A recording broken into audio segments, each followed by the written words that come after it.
They have released the dog. I'm Lil Rick the gamer, do it 100% gamer, bro. If no one else working hard, I would do it for the gamer. Yo, can't contain my flow. I need to play a game for sure. Maybe RTS, RPG, or maybe even MMO. Howdy, and welcome back to another video for Lord of Heroes.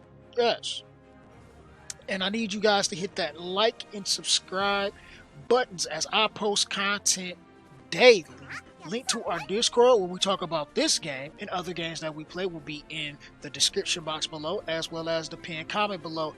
Alright, so we're going to get into some beginner tips here, some things that I have learned through the course of playing the game so far. Alright, first and foremost, I want to tell everybody that I have found an emulator that works, and it is LD Player, but it's an older version of LD Player 3.85. I will have a link to that in the description box below, as well as the pinned comment, along with another app called Tap. Tap is where I went to is the third party app that I went to. What I had to do was, it's kind of like QApp. I had to just download the APK file on my LD player. Once I did that, then it automatically take me to Lord of Heroes. I download Lord of Heroes, I open it up, and then I play. And we can do that all from the comfort of our LD players. So that will be, as well as in the link in the description and the pinned comment too, just to get that out the way. All in one package. Yes. So let's move on to some of the things that we're going to do. We're going to talk about our team. The first thing that we're going to be doing is the heroes that we get as we start off in the game. So we're just going to go through our list. We got a few of them unlocked. The last one we had just got is Helga here. You get her at Isola, which is the first gear check, I would have to say. The first gear check in the game, because everything else is pretty simple. You do a little bit of leveling up, a little bit of leveling your gear somewhat, but not too much as you progress. Everything else is pretty simple and straightforward until you get to Isola, which is this first little part of the middle continent. Once you get to Isola, that's when they got them hands and things get real. But everything on the west continent is relatively easy just as you level up and progress. But my recommendation for like your starter characters going forward into Isola, who you should be working on the most, is going to be, of course, my girl Fram here. And we're going to talk about Fram for a second. If you can click on. Alright, we're going to talk about Fram for a second. So we're just going to go to her skills. And I believe it's the second one primarily. You have a 30% chance to stun. It's an AoE attack. So that is going to be beneficial to you. Having that 30%.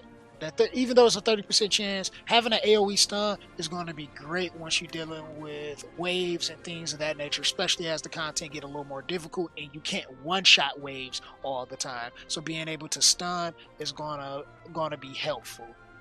The second one here that I recommend is, of course, pretty much your only healer, Charlotte, unless you spent money. And if you spent money, this portion right here is definitely not for you. But let's do this. Alright, so it's like, if you spend money, it's definitely not for, this portion of the video is definitely not for you. But if you didn't already get like a secondary healer like the red Charlotte, I mean, some people might have went and got the blue Charlotte for that. I'm currently saving up right now for 6K of the paid currency, so I can work towards getting one of the characters that cost 6K. I'm not sure exactly yet, but I will talk about that in the future, and my recommendations and everything and that sort. So you're definitely going to want to work on the Red Charlotte and put some love into her so she can carry you as further as keeping your team alive. The third one, and the most important, and I didn't realize until I got stuck because it took me a few times, is Snyder. And the reason why for Snyder is, we're going to take a look at his skills. Does his first skill... Okay, so he can attack and he can 50% chance to inflict sap damage. Sap damage is your dot, your poison, burn, that kind of stuff in these type of games. So he applies a dot, which is going to be beneficial to you for extra damage. Then he has an AoE that also can do sap, but not to mention his burst ability can heal himself based off of the damage, and it does a lot of damage. Single target, which means it's going to be strong for bosses, people. Strong for bosses. Keep that in mind. Yeah. So he's going to be great, and the reason why I say he's the most important and what he going to need him for is because we're going to go to our world here, and we're going to go all the way to Isola. This last boss fight, this final boss fight that you do here, I'm not sure if it actually can do, if it does, if it's going to pull up. No, it doesn't. Okay, so you're fighting against the Water Rosanna. And it's funny though, because during the Frontier test, on a tangent for a second, I saved up 9k just to get her because she was a 5-star. I saved up 9k just to get her because she looked like she was a healer. And yeah, she did damage and she healed, which she does the same thing in this boss fight, and she's really hard. And not only do you face her, but you face 3 boss waves. So you got 2 boss waves before you get to her, and it's really difficult. Like you could possibly do it with any of them, but I was trying to bring in, let's back up, Mah-Lon, who does have a regen, which is kind of cool, and I was using Zyra, which is a really good AoE DPS. She just got good damage. She's really nice, but that's fire, and like soon as Rosanna's burst ability comes up, those 2 are completely gone. Like, she erased them from gameplay. Like, she got them hands, people, and I literally was trying to power up and build up, and it didn't work. So I just took whatever I had and I threw it right into Snyder. And like literally with the very minimum of effort. I think he was like level 25. His gear is pretty much the same gear I slapped on him. I don't even think I had any levels, or did I have any levels? I don't even think I had this gear. I just slapped some random gear on him and didn't really even like level anything or anything. It might have been this gear, I don't remember, but I just threw some stuff on and it did the trick for the most part. It did the trick just because he had the advantage and he had damage. So I urge you to build him because he's going to be important for that fight. Or you can struggle and try it a different way. That's the way I see it. Like, so we're going to talk a little bit more about our gear and everything. I do have some levels into the gear that we have. Not a lot. I think +6 is generally what I'm shooting for. A couple things I might have took to +9, but mostly +6. Originally, my intent for my characters was not to level up any of the 2-star gear, but I found myself doing it anyway just to get the little stats out of them, just to get as much stats out of them, and because I'm like, this guy health percent and I need her to be able to survive, especially going forward. So I was like, forget it, because it's hard to get any gear right now. Then this was speed. It's hard to get any gear right now going through the early stages, and you don't want to be trying to farm for gear because it's just a big waste of energy if you're doing any of your hauls. You really don't want to do that outside of doing them for your little quest down here at this section. Like, whenever this stuff prompts up, you do it to your current stage of the game, and then outside of that, you're really not grinding in that area, so to speak. So that's kind of like that thing. So taking your gear to plus 6. The selling everything that's 1-star or everything that you're not going to be using for your characters that is possibly 2-star and below. But other than that, you keeping it just for the characters as you unlock more of them, because you're going to be needed just to have some random gear to slap on your characters as you move forward. So let's move on once again. So I want to talk about now, we're going to go into our alchemy shop. Alright, this is this place where you're going to do your gacha for the most part and pull for your gear. Right now, it's really not important to do anything. You can literally just progress with the campaign gear. You don't really need to do any of this other than your free one during the day. At the very most, maybe 111 times, but I say save it if you're not spending in this game, or even if you're just casually spending. I just say save it so you can buy you one of the characters that costs 6,000 of the paid currency. That's what I say. Just save for that and save for that. Then you got the Mystic Shop in here that you'll unlock at some point. If I can open it up. Like in here, you got a bunch of stuff that you can buy. I mean, the experience potions are cool, but I mean, I wouldn't waste it because you do get gold, but you don't get a lot of it, so you don't want to be too wasteful for it, just in case you get an actual good piece of gear that you want to invest in. And not a big image here, but I want to prop up this image here of energy that can happen in the shop. You definitely want to check your shop every hour as much as you can. If you can check it every hour on the hour while you're playing the game, that would be great, because if there's energy in the shop, you want to buy that, because it costs a lot of energy to do things in this game, and you want to be able to get as much energy as you can possible.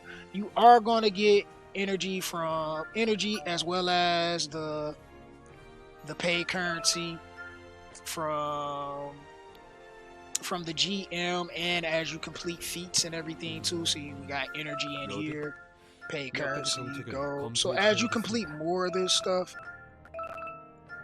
you're gonna get a lot of things. So, and then when this prop up, sometimes there's energy in here as well.